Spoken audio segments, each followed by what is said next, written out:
Federal agencies in Georgia dismantled an $85 million fentanyl meth pipeline run by the Sinaloa Cartel and a Chinese money laundering network. Suburban homes in Gwinnett, Johns Creek, and Alpharetta were operating as secret drug labs. A TL airport was used to move precursor chemicals and cash. A multi-agency raid seized 12.4 tons of drugs, $31 million in cash, and arrested 123 suspects at 5:40 p.m. in Duluth, Georgia, a quiet shopping plaza, usually filled with families grabbing groceries, office workers picking up dinner, and teenagers stopping for snacks, unexpectedly turned into ground zero for one of the most significant federal crackdowns in Georgia's history. What appeared to be a completely routine Tuesday evening suddenly shifted as federal agents moved in to strike the first blow against a powerful hidden empire, an $85 million fentanyl and meth pipeline jointly operated by Mexico's Sinaloa Cartel, and a highly sophisticated Chinese underground banking network that had quietly embedded itself inside Georgia's calmest suburban communities. The operation began with an arrest that looked deceptively simple. 48-year-old Ha Mingchen, a man who seemed completely ordinary, was casually loading cases of bottled water into his silver SUV.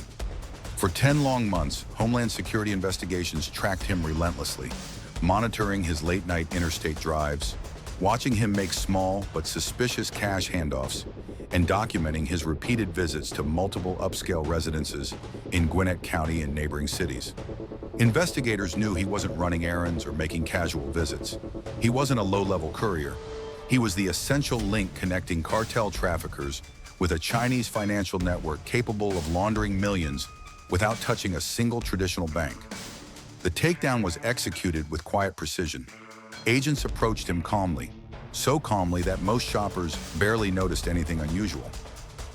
But within seconds, additional units arrived, surrounding him from every angle. After performing a biometric scan to confirm his identity, they secured him in cuffs and escorted him to an unmarked vehicle. The entire scene ended in minutes. People walking to their cars remained unaware they had just witnessed the capture of a key player in a transnational criminal machine designed to poison communities while remaining invisible. When footage of the arrest began circulating online, social media users argued endlessly, insisting it must be an immigration arrest. Authorities quickly issued a clarification explaining that immigration had nothing to do with this case.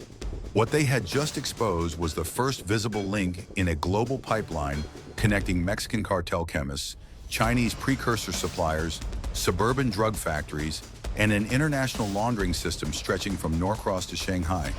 But the arrest was only the beginning.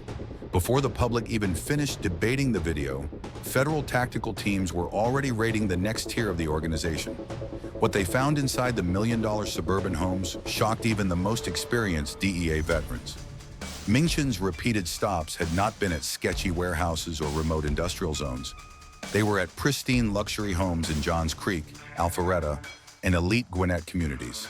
Places known for strict homeowners associations, award-winning schools, and perfectly manicured lawns.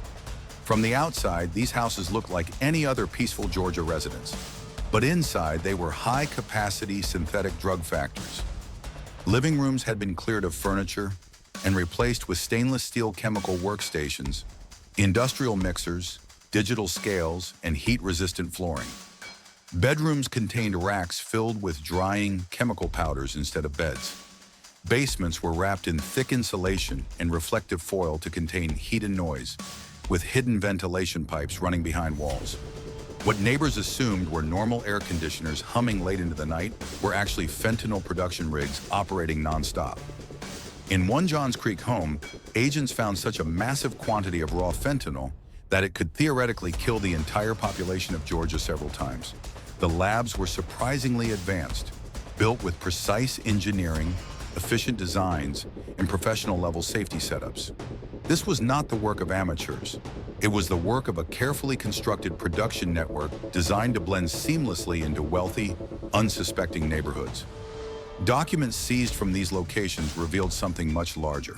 A statewide network stretching from Atlanta to Augusta, from Savannah to the Tennessee border, with multiple ghost houses rented under false identities. Some of these houses were used to store precursor chemicals. Others manufactured counterfeit pills. Others functioned as packaging centers or cash counting sites. Every house played a role, and every role helped maintain a drug empire disguised as normal suburban life. Realizing the scale of the threat, federal agencies initiated an unprecedented response. At exactly 3:14 a.m. on September 18, the largest synchronized multi-agency surge in Georgia's history began. Teams from the DEA, FBI, ICE, GBI, and ATF launched coordinated raids on nearly 140 cartel-linked locations across the state. In Gwinnett County, armored trucks rolled silently through cul-de-sacs.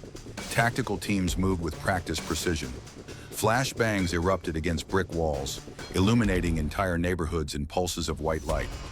Inside one residence, panicked drug cooks attempted to dump chemical mixtures out a back window before being forced to the ground by federal agents.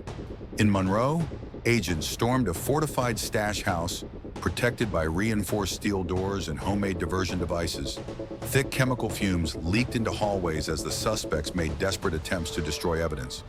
Near Augusta, ICE units intercepted a 4-vehicle convoy trying to flee the state.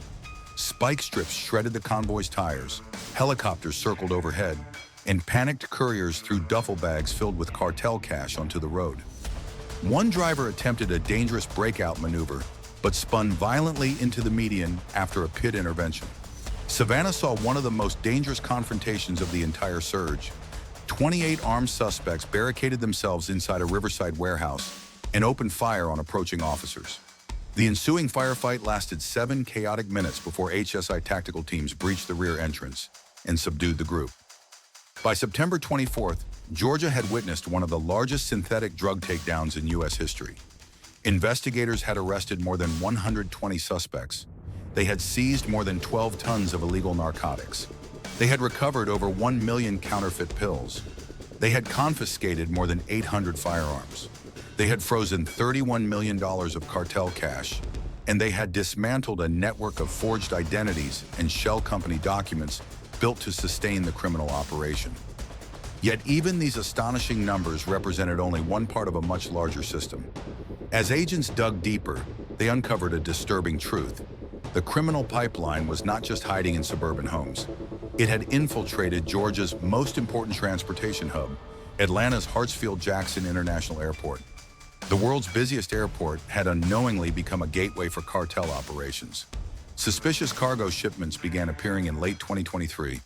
They were labeled as innocuous items, cleaning solutions, textile dyes, and industrial solvents. But chemical analysis revealed the truth.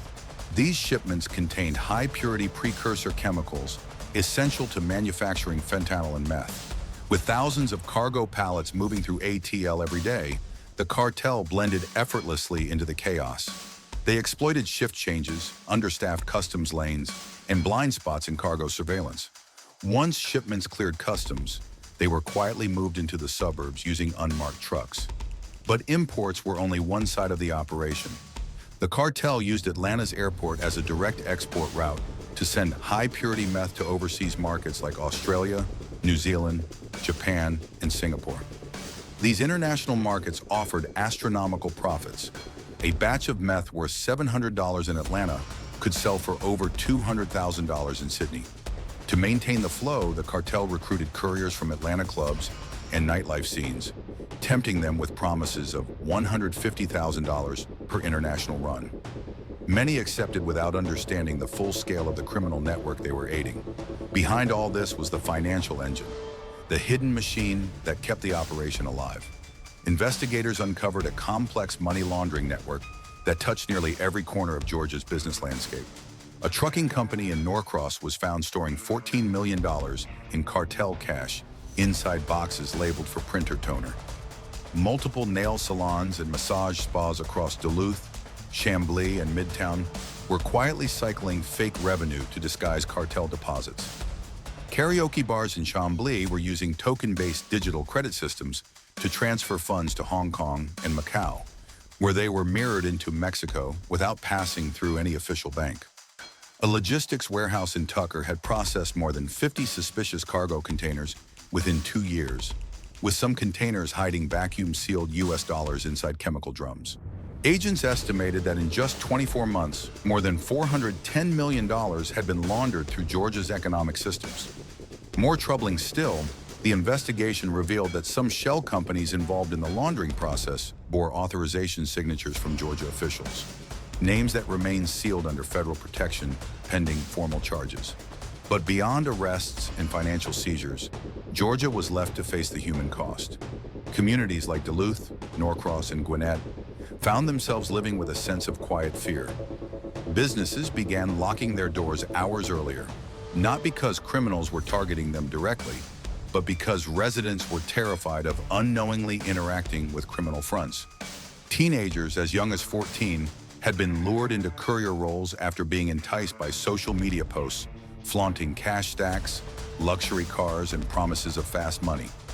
Some teenagers were caught in high-speed chase incidents. Others overdosed on counterfeit pills manufactured in the Suburban death labs. Overdose deaths in the state soared past 2,900 in the span of a single year. School counselors reported rising anxiety among students. Funeral homes saw a noticeable increase in teenage services. Once vibrant neighborhoods became strangely quiet. Parents monitored their children with intense vigilance. Homeowners sold their properties out of fear, and entire communities felt the shift. Georgia realized it had uncovered more than a drug network. It had uncovered a silent invasion woven into the fabric of daily life. When the dust finally settled, the deeper message became clear. This was not simply a drug bust, it was a warning.